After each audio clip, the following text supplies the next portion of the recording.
pessoal, bom dia, boa tarde, boa noite, boa madrugada, depende do horário aí que você estiver nos assistindo. Bem-vindo a mais um episódio do nosso podcast Café com Justiça em Loco, uma collab com a Rede Fox TV, e hoje nós estamos aqui no tatame, né? Então a gente vai falar um pouco sobre mulheres no tatame, defesa pessoal, a importância do jiu-jitsu na parte psicológica, como que as mulheres podem agregar isso, como que é importante, principalmente referente ao índice de feminicídio que tem aumentado drasticamente no nosso país, infelizmente. Hoje, a nossa convidada aqui é a Cristiane Silva, faixa preta de jiu-jitsu, docente também em diversas áreas. Obrigado, Cris, por ter aceito aí o convite. Eu que agradeço. Quem é a Cristiane Silva? Fica à vontade para o nosso público aí Cristiane, que nos assiste. sou uma mulher comum, né? Toma café, Cris? Tomo café. Fica à vontade falando enquanto eu Obrigada. sirvo um café aqui para você. Eu tenho 44 anos, comecei no jiu-jitsu um pouco tarde, iniciei com 29 anos. Quando eu comecei, eu tinha peso excessivo, né?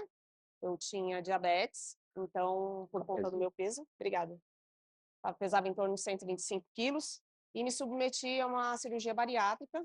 Então, quando eu fiz a cirurgia, eu saí de lá com a missão, né, de preservar mais a minha saúde, cuidar, né, do meu corpo. E aí eu tinha um sonho de fazer uma luta, de fazer alguma luta de contato. Fui atrás, gostei do jiu-jitsu, me apaixonei e estou até hoje, né? Fui graduando conforme a minha equipe foi vendo que eu era capaz, que eu tinha potencial, e depois conquistei a faixa preta, graças a Deus. Comecei a lecionar jiu-jitsu, eu comecei a ensinar desde a faixa roxa, mais ou menos, e estou até hoje. É isso. Quantos anos total, Cris? 14 anos de jiu-jitsu. 14 anos de jiu-jitsu. 14 anos. Bom, o jiu-jitsu entrou na sua vida já faz um tempo, né? E quando você percebeu que essa ferramenta poderia auxiliar outras mulheres? Eu percebi logo de cara, porque quando a gente se arrisca, né, a entrar no tatame, eu falo que o mais difícil é a gente entrar pela primeira vez, na verdade, né? Porque, querendo ou não, a gente sempre vê as lutas como um esporte masculino. Então, muitas mulheres, de repente, têm a mesma vontade que eu sempre tive, mas quando se depara com o tatame, né, com muitos homens, fica acanhada e acaba não se entregando. Então, eu acho que quando eu entrei, que eu vi, no caso só tinha uma aluna feminina, né, e eu me dei muito bem com ela, e aí eu percebi a importância que ela tinha, principalmente para defesa pessoal. Falei, não, é aqui mesmo que eu vou ficar. Eu não sei se eu vou progredir, eu não sei se eu levo jeito, eu não sei se eu vou ser uma competidora, nunca foi meu sonho competir. Nunca nem mencionei naquela época ser uma faixa preta, na verdade, mas eu me apaixonei pela arte suave mesmo, a questão da defesa pessoal das mulheres. Falei, mesmo que eu não fique, eu vou aprender bastante aqui para eu tentar levar para minha vida. Foi mais ou menos assim. Perfeito. O jiu-jitsu, você acredita que ele ainda é visto ainda, né, como um esporte masculino ou não? Qual que é a sua experiência? E se foi difícil, né, você como mulher no tatame, se enfrentou algum preconceito ou não? Graças a Deus, assim, vem das histórias de outras mulheres, algumas delas já sofreram algum tipo de abuso. Comigo nunca aconteceu, eu estou na mesma equipe, eu acho que fui privilegiada, estou na mesma equipe desde quando eu comecei. Uma equipe onde eu me espelhei muito e o respeito dos meus companheiros foi o que, na verdade, me deixou seguir. Porque eu acho que talvez naquele momento, que talvez acontece com muitas, é isso. Ficar acanhada, ter algumas posições que realmente a gente é corpo com corpo, né? Então, você está totalmente vendida para estar junto com outra pessoa. Existe a questão familiar também, né, Robinho, de as pessoas não aceitarem a mulher praticando, o esposo não deixar, a namorada não deixar, por conta desse contato mesmo. Então o machismo ele existe, e eu acho que a maioria deles, assim, talvez não seja nem pelas mulheres, mas muitos companheiros também não aceitam, né, que as mulheres façam, justamente por conta desse contato físico.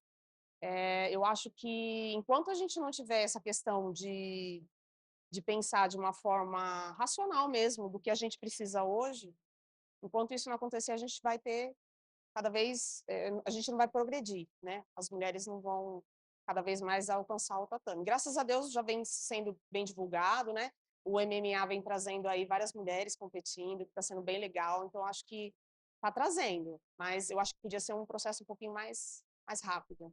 Legal. Eu vejo que a metodologia, né, que o Roberto Matsumoto ele emprega na equipe, eu sempre empregou, principalmente na questão do respeito, né, de ter o dojo realmente como um templo, um local de respeito, independente das mulheres. Eu sei que do outro lado, né, mas o público masculino tem aquele receio, puxa, minha mulher vai lá e vai treinar com homem, né? Mas aqui tem total abertura para ele vir também participar. Exatamente. Eu queria saber de você em relação a essa postura também da mulher Uhum. para poder, sabe, calma aí, eu vim aqui treinar, então é até aqui. Precisa ter? Como que é? Fala um Uhum. pouquinho pra gente. Eu acho que tudo também vem, assim, de fora. Antes da gente entrar no tatame, a gente tem princípios também, né. Ótimo. Então, quando a gente, se depara com uma situação assim, eu não sei, as pessoas falam assim: "Nossa, Cris, você impõe um respeito quando você fala com as pessoas, né, você pega na mão, aperta, assim, como os outros companheiros, não tem aquele abraço caloroso como às vezes algumas mulheres fazem e tal". É o meu jeito. Só que assim, eu percebi que o meu jeito serviu de exemplo para outras pessoas, Ótimo. né, pra gente se impor, pra gente ter um distanciamento, porque assim, quando nós podemos estar em graduações ou alguns eventos onde as famílias vêm, né, as esposas dos companheiros vêm, os filhos, meu, não tem felicidade maior de poder, assim, eles me apresentarem para elas, e eles falam: "Ó, essa daqui é a crise do jiu-jitsu", né, que, tipo, já treinei vários anos, só era eu, 30, 40 homens. Todo mundo ficava assim: "Poxa, quem que é ela?", tal, né. Então algumas mulheres iam até lá para me conhecer, tipo assim: "Ai, quem que é essa Cris que tá lá?", e tal, né. Mas a gente também tem que se podar desse respeito. Se a gente faz, um treino bacana, mas a gente se impõe, só da maneira da gente falar, da maneira da gente tocar o companheiro, pedir licença na hora que for pegar o kimono, alguns detalhes desse tipo, eu acho que faz toda a diferença.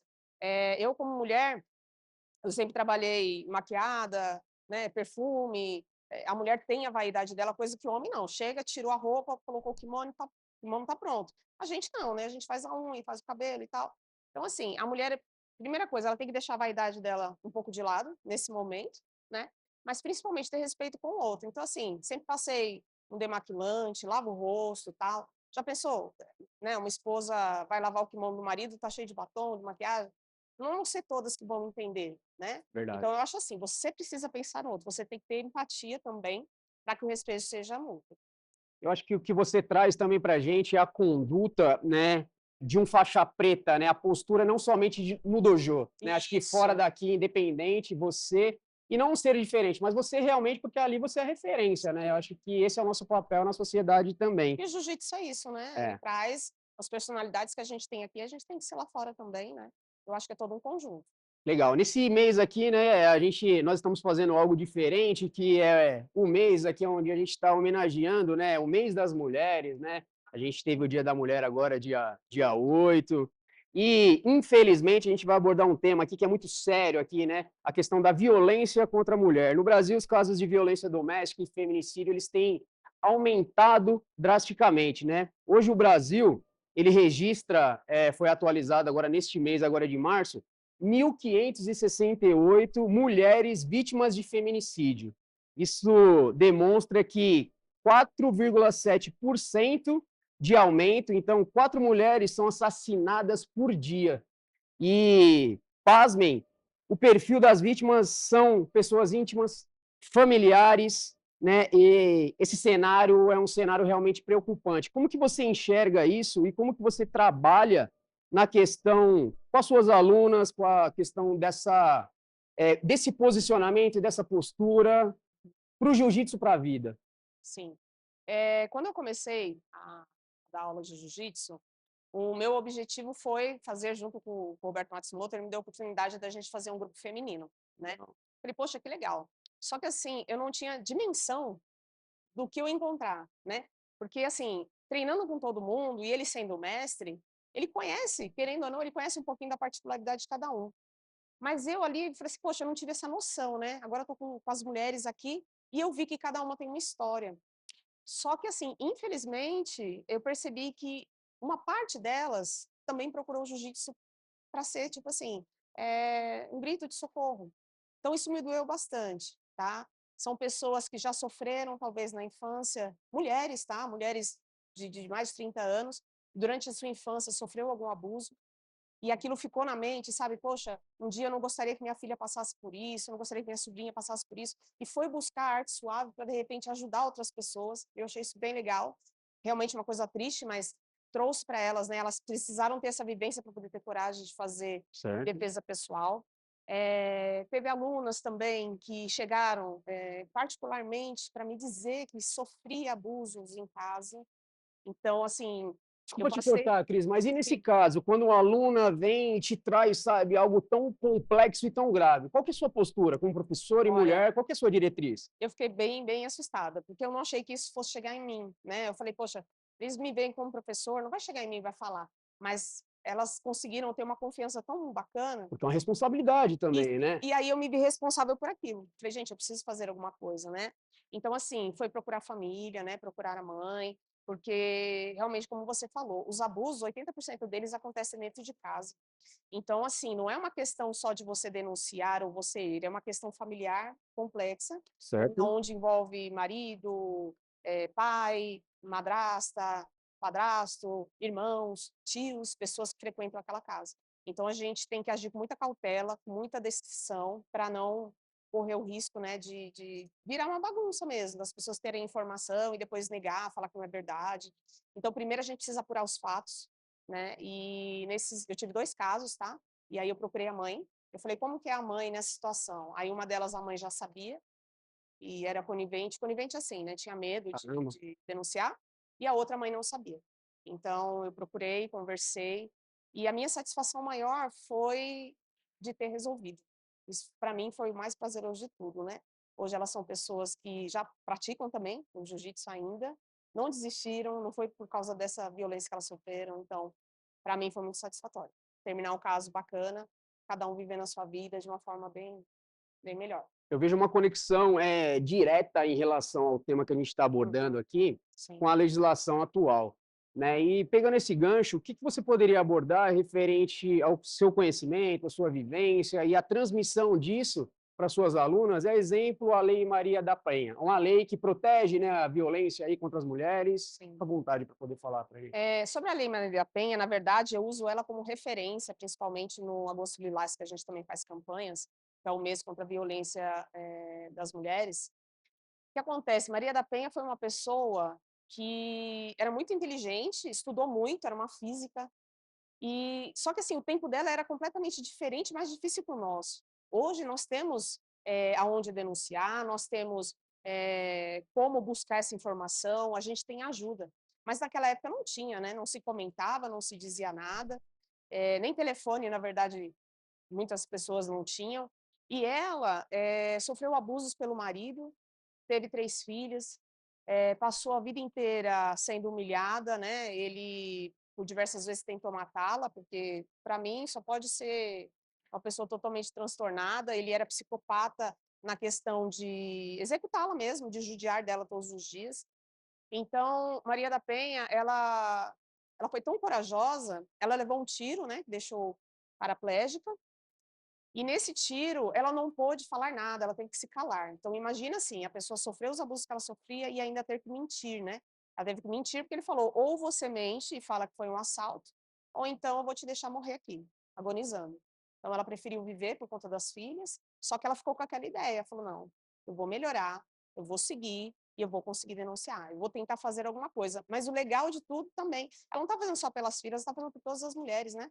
Então quando ela foi para o hospital, ficou internada meses e tal, que ela voltou para casa, que ele tentou eletrocutá-la ela, eletrocutá-la no chão, quando ela estava tomando banho, aí foi quando vizinhos, pessoas conhecidas foram socorrê-las e aí ela denunciou, se separou, conseguiu levar as filhas com ela, e só que assim, o que que é interessante, né, já estava provado que ele já tentou matá-la, de todos os abusos que ele tinha feito, e mesmo assim ele ficou solto. O incrível de tudo isso, para ter a Lei Maria da Penha, na verdade, ela só existe porque Maria da Penha foi buscar justiça internacional.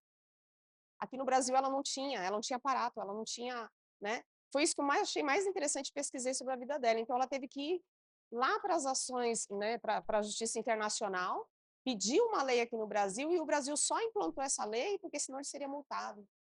né, o Brasil teria que pagar uma multa internacional. Então, eu falei assim: "Não, vamos implantar essa lei, e aí fica tudo certo, e aí a gente consegue sanar com isso". Então, graças a ela, existe essa lei. Muitas pessoas confundem, tá? Nas escolas, na escola também que eu trabalho, no estado de São Paulo, eu levo muita informação, porque alguns meninos falam assim: "Poxa, tem Maria da Penha, Mas não mas não tem tem João da Penha", não dá pena. né? E a gente não tem isso. Eles têm que entender que a lei, ela não existe só para mulheres, né? É para qualquer um. Eu não posso agredir nenhum homem, nenhuma mulher, nenhum trans, ninguém, né? Então a lei, ela serve e ela se estende, mas merecidamente tem o nome dela. Dentro do que você colocou aqui, eu vejo, na realidade, aqui o nosso podcast, Cris, ele não mascara nada, viu? Não tem, a Uhum. gente não finge ser algo e a gente traz Sim, dados aqui extremamente relevantes e importantes.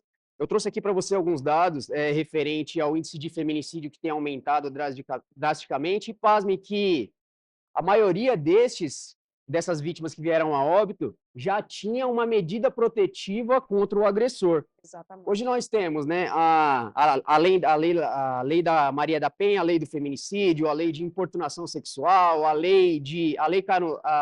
Carolina Dickmann, né, a lei do stalking. Então, a gente tem diversas leis, mas ainda tem uma insegurança jurídica, porque eu me pego hoje, na minha outra atividade no escritório, na advocacia, pessoas que estão em processo litigioso e vão buscar, às vezes, um amparo na delegacia da mulher, porque sofreram violência e aquele local que Uhum. deveria amparar não quer, na realidade, abrir um boletim de ocorrência.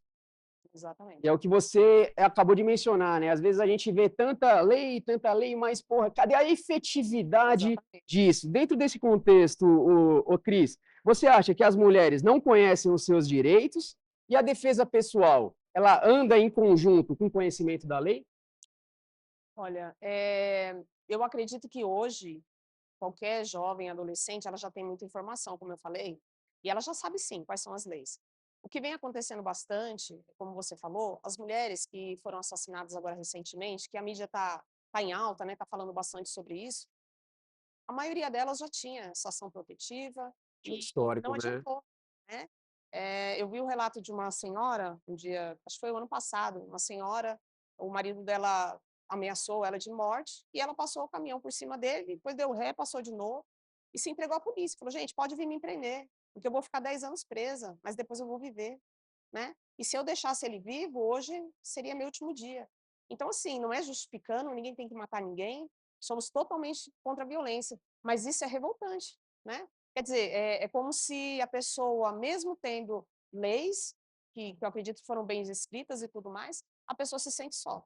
Ela se sente totalmente desprotegida e realmente ela está sozinha, né? E assim, eu vejo um número também exorbitante em relação a dados, mas assim, eu vejo que isso é o que a gente tem de informação das pessoas que foram denunciar. E assim, Exato. eu acho que esse número é muito maior.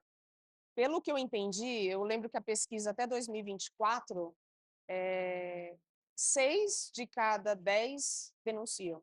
E as outras 4? A gente nem sabe, né? Vai morrer com aquela informação e nunca vai dizer nada para ninguém, o que dói bastante.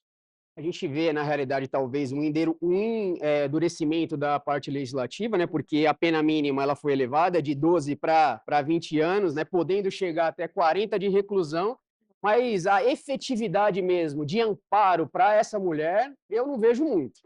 Não sei qual que é a sua percepção, mas acredito que também seja. Sim, com certeza. Cris, a mulher ela precisa saber quando reagir e quando buscar ajuda legal? Sim, eu acho que sim. Uma coisa também interessante, Robinho, só para eu colocar Fique à nesse eixo, vontade.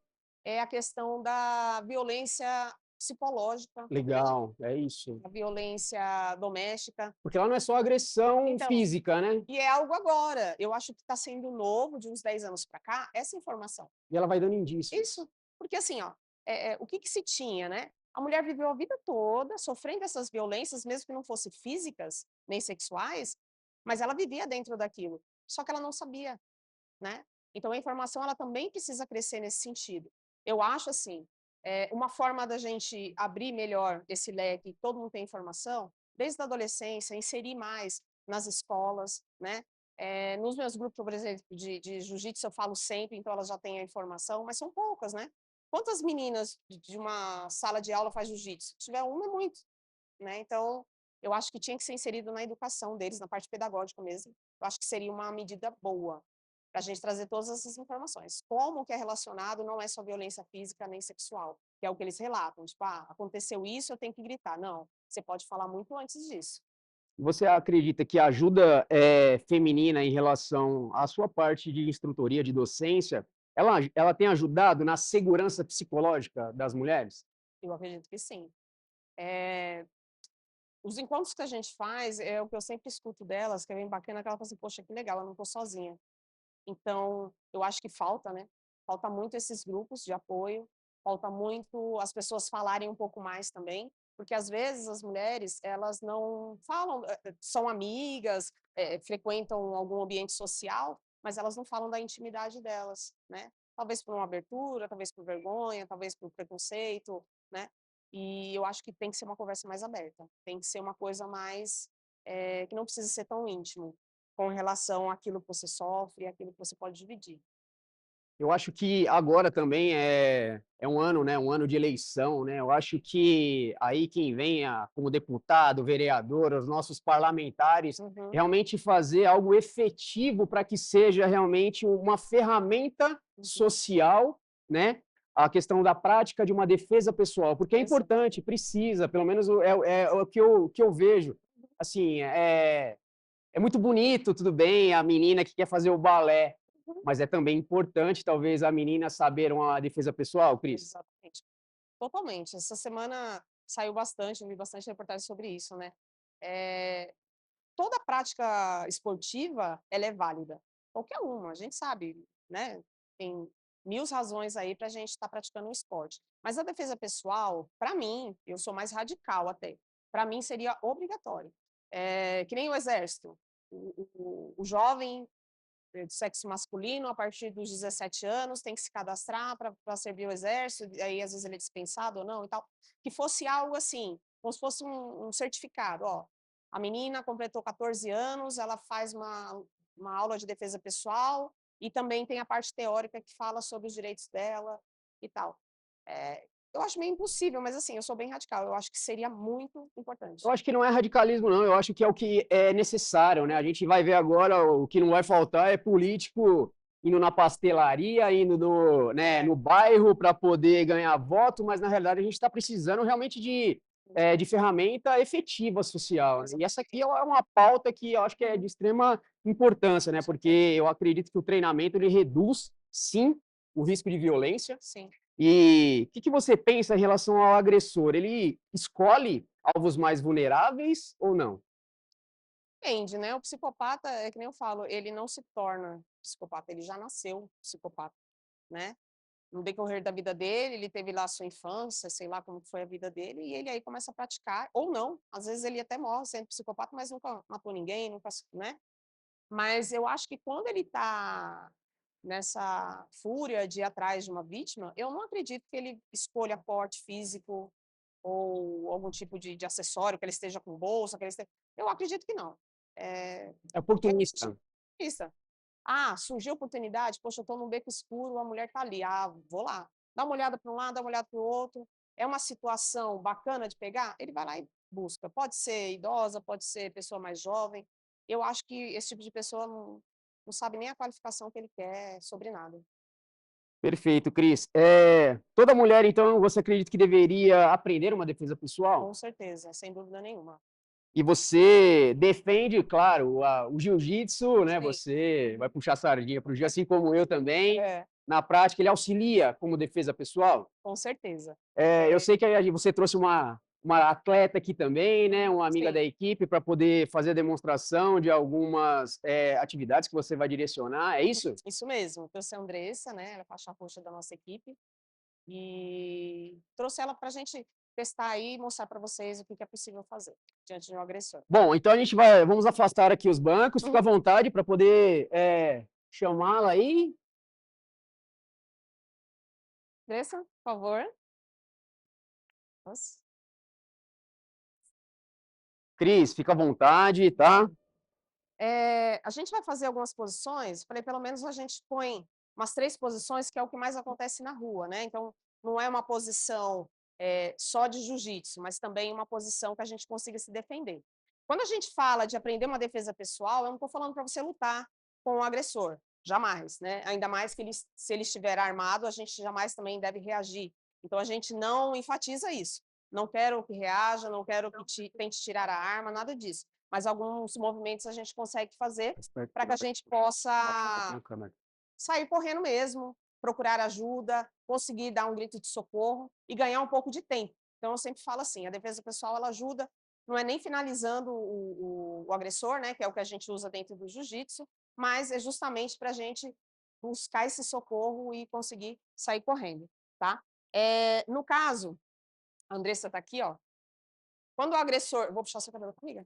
Quando o agressor, ele vem, às vezes, as mulheres com rabo de cavalo, ou às vezes não, até o cabelo solto, mas é mais prático, né? O que eles fazem? Eles puxam para chamar o corpo, né? Para ficar mais rente a ela. E geralmente o que eles fazem? Se eles estão num lugar movimentado, eles vão querer saindo aqui, ó, né? Saindo, fingindo, pedindo para que ela fique reclusa ali, quietinha e não fale nada do que está acontecendo. Você pode fazer aquele movimento do braço, tá? Então eu vou pegar aqui, ó, o cabelo dela e ela vai fazer passando o braço por trás, tá? Quando ela faz isso, ela segura aqui, ó, mão com mão, ela buscou o meu braço lá atrás, pode colocar para baixo, ó. E nesse movimento que ela põe para baixo, sem fazer muito esforço físico nenhum, a gente não precisa ter força, tanto é assim, mesmo que ela fosse mais baixa do que eu, seria totalmente possível. E eu sempre falo, os membros menores, quando a aluna ela é um pouco menor, a gente fala assim, poxa, ela está saindo em desvantagem, muito pelo contrário. Quando a mão é pequena, quando o braço é mais curto, ela consegue fazer com mais rigidez o movimento, tá? Então aqui, ó, ela tá me botando para baixo. Se eu pegar, lógico, eu faço jiu-jitsu, então eu já tenho um posicionamento automático aqui das pernas. Mas quem não faz jiu-jitsu e se pega nessa situação, ela acaba indo para o chão, tá? Então, assim, indo para o chão, o que a Andressa faz? Vai embora, sai correndo e pede socorro, tá? A gente está passando assim, como se eu não soubesse, né, as posições de jiu-jitsu e soubesse me defender, tá bom? Uma posição em pé, vem só mais um pouquinho para cá, que eu vou te derrubar, tá? Double leg. Quando a gente está numa situação onde o agressor, você sabe que ele vai à sua direção para te agredir, né, e ele está chegando perto, até recentemente aconteceu uma situação da moça que tomou mais de 30 socos, né, no elevador. E aí eu fiquei vendo aquela cena e repeti várias vezes, por quê? A todo momento ela estava aqui, ó, ficou acordada, né, o tempo todo, infelizmente, mas a todo momento ele socava o rosto dela de cima para baixo, né? E aí eu falei, poxa vida, cadê as pernas? Pega as pernas, né? Pra gente tentar fazer esse movimento. Então, assim, o agressor, ele vem, geralmente ele vem tentando buscar o pescoço, alguma coisa, então você se antecipa. Vamos buscar a perna aqui, ó, as duas pernas, pode colocar o pé como servindo como se fosse um toquinho para ele poder tombar, tá? E aí, ó, sem muito esforço também, só empurra com a cabeça, pronto, já derrubei. Não fiz força, então as pessoas menores também conseguem fazer, e aí eu saio correndo e peço socorro. Certo? E uma última posição aqui, vou passar o que acontece bastante, quando o agressor está por cima, pode montar, fazer grid sapo. O agressor aqui ele está por cima, e aí o que eles tentam fazer? Ou bater no rosto, né, agredir, ou muitas vezes pega no pescoço. Quando o agressor pega aqui no nosso pescoço, a pessoa se apavora muito, não consegue sair daqui, ó, e fica desesperada. A tendência é o quê? Ela desmaiar e apanhar mais ainda. Então, quando a pessoa faz essa pressão, principalmente quando ela dá essa pressão aqui, eu poderia também me desvencilhar do braço dela, tá? Que é simples, colocando o movimento do braço por dentro e abrindo. Só que assim, para a gente fazer jiu-jitsu, a gente tem outros métodos de sair por baixo. No caso de quem não faz, eu dei outro exemplo. Coloquei aqui, ó. Vou sentir os meus pés próximo do dedo. Antecipo, que é rapidinho também, não precisa pensar muito para fazer. Pega os cotovelos dele e sem muita força também. E aí eu vou jogar ele para o lado para poder sair daqui do lado. Pronto, saio correndo de novo, peço socorro. O tempo que ele vai demorar para subir, né, dá tempo de eu ganhar um pouco de tempo. Acho que é isso. As 3 posições aí principais. Pô, show de bola. Obrigado, viu, Andressa? Parabéns, viu? Obrigada. Só reposicionar aqui nosso cenário. Bom, parabéns, Cris, Andressa, pela demonstração aqui. Claro, você faz parecer fácil, mas porque são 14 anos, né? Isso. de treinamento ali, né? Não é do dia para a noite. Mas isso demonstra também que qualquer um pode aprender, né? Sim, Se treinar, sim. né? Para poder chegar num nível assim de confiança que você tem Uhum. para poder se defender, né? Firmeza, né, no que está fazendo, com É certeza. isso? Sim, essa alavanca que eu te falei, com questão da gente fazer como se fosse obrigatório para jovens, é lógico que a gente não vai trazer uma luta desde o início do jiu-jitsu, a pegada, né, nada disso, regras, jamais. É só simplesmente esses movimentos que a gente supostamente teria um agressor, só isso. Então eu acho que a própria ideia delas, passando por aquela situação, repetindo aquelas posições, eu acho que salva muita gente. Legal. O que você entende referente à mentalidade de autoconfiança que hoje o jiu-jitsu ele lhe proporcionou? Olha, vou citar essa situação que teve essa moça, né, que levou vários socos no elevador. Por que que eu falei que a gente poderia reagir naquele caso? Ele não estava armado, né. Então, com certeza, eu teria total confiança de agarrar as pernas, derrubá-lo, tendo mais facilidade de pegar um braço, segurar, né, para que eu não sofresse todas aquelas agressões. Aquela moça, por exemplo, ela sobreviveu, né, e ganhou uma nova vida, porque só pelas pancadas que ela levou, ela poderia sair desacordada dali e nunca mais voltar. Né, então eu acho assim, tenho mais propriedade, tenho mais, consigo dominar? Consigo, mas uma pessoa que não pratica, eu acho que ela tem que se submeter àquilo que ela consegue fazer, né. Eh, as mulheres que fazem jiu-jitsu, eu acho que também, como a gente falou, ela já tem aquele conceito de que ela não pode ficar usando à toa, né. Eu acho que quando eu tinha uns 5, 6 anos de jiu-jitsu, que eu estava na Azul, e tal, eu trabalhava num ambiente com muitas mulheres e pouquíssimas delas sabiam o que eu fazia. Eu não gostava de falar que eu fazia, justamente por isso, para as pessoas eu falei: "Poxa, acho que às vezes elas têm medo, né, pô, a Cristiane é meio agressiva e não sei o quê", e não é assim, né. Depois eu vi que a importância, quanto tempo eu fiquei calada e podia ter ajudado outras pessoas, falando, né. Então eu acho que é isso, a gente pode ter sim a autoconfiança nessas questões de ter um pouco mais de domínio, mas não pode subir na cabeça achando que você pode enfrentar qualquer um. E o jiu-jitsu traz isso, né, então é tranquilo. Quando a gente chega numa faixa preta, a gente já conquistou um mérito aí também de saber respeitar o outro. Acho que acima de tudo, né. Para a mulher que tem medo de começar o jiu-jitsu, que conselho você deixa? Que ela está perdendo muito tempo, que a vida é muito curta, que a gente eu como mulher, eu sou uma mulher comum, como qualquer outra, eu tenho as minhas responsabilidades, domésticas, eu tenho uma filha de 8 anos, sempre consegui acompanhá-la na escola, sempre consegui fazer minhas coisas, sempre consegui passar nas minhas consultas, fazer meus exames rotineiros, trabalho em 2 empregos, então assim, poxa, mas como que você consegue fazer tudo isso? É força de vontade principalmente. Eu não quero me entregar para, de repente, eu ter que estar gastando dinheiro com remédio para o resto da minha vida.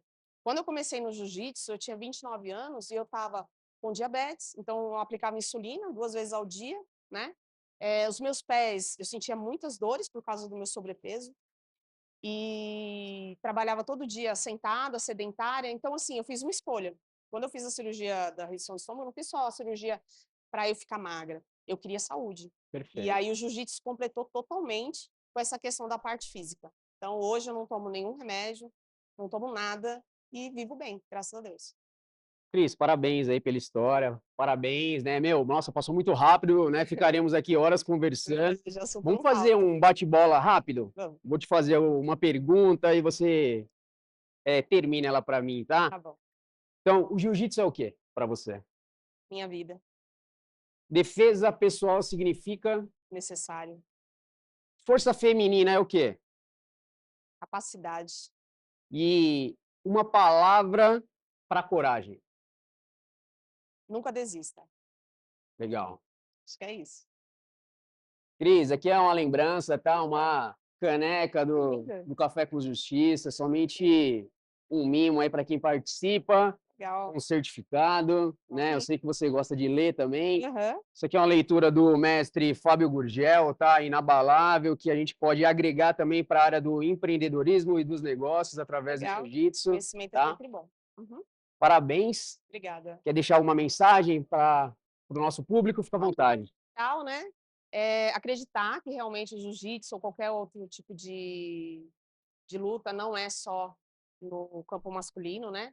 As mulheres, hoje em dia, elas precisam, sim, de se unir um pouco mais, ter mais força, para que a gente consiga reverter esses números absurdos que a gente acabou de falar, né? Muitas mulheres estão morrendo. Só fazer um comentário À pequenininho, Vitor. vontade, Cris, fica à Eu vontade. estava comentando sobre a questão entre amigos, né? Que o feminicídio hoje, ele está em alta e está se falando muito. Só que também as pessoas têm que ter um pouco mais de cuidado de como vai abordar isso. Eu não estou dizendo que tem que colocar toda hora na televisão, no comercial, né? Ou nas redes sociais, poxa, denuncie, não sei o quê. Não é só isso. É um trabalho do quê? Ao mesmo tempo que a gente desperta também em pessoas se autodefender, procurar uma ajuda para se defender, aciona também o gatilho daqueles que querem praticar, né. Eu vi uma pesquisa, na internet, uma amiga minha falou assim que 6 milhões de pessoas em um mês procuram na internet, como matar uma mulher sem rastro, Caramba. né. Então, assim, se eles estão falando assim, eles também estão procurando, né, a informação. Então a forma que tem que ser abordada tem que ser com delicadeza, tem que ser de uma forma mais bem divulgada, né, para tomar cuidado, tanto a parte judicial, como a parte pessoal de cada um, dentro das suas famílias. E se a mulher, quem quiser conhecer aqui a aula da Cristiane Silva, procura a Cristiane aonde? Nas redes Nas sociais? redes sociais, Cris Silva, eu também estou na página lá do Dojo Matsumoto, também lá no Instagram. Se quiser, pode me adicionar lá que eu Legal. Cris, obrigado, tá, pela conversa. Então, agradeço. pessoal, o jiu-jitsu ele vai muito além da luta, né? Então, ele representa confiança, ele acha que disciplina, autoproteção. A gente falou referente à consciência, a esporte, proteção, que vai muito além, na realidade, do tatame, que a gente pode agregar para nossa vida, certo? Isso, com certeza. É isso aí. Obrigado, pessoal. Mais um episódio aí do Café com Justiça em Loco. Nos vemos no próximo episódio. Abraço. Obrigada.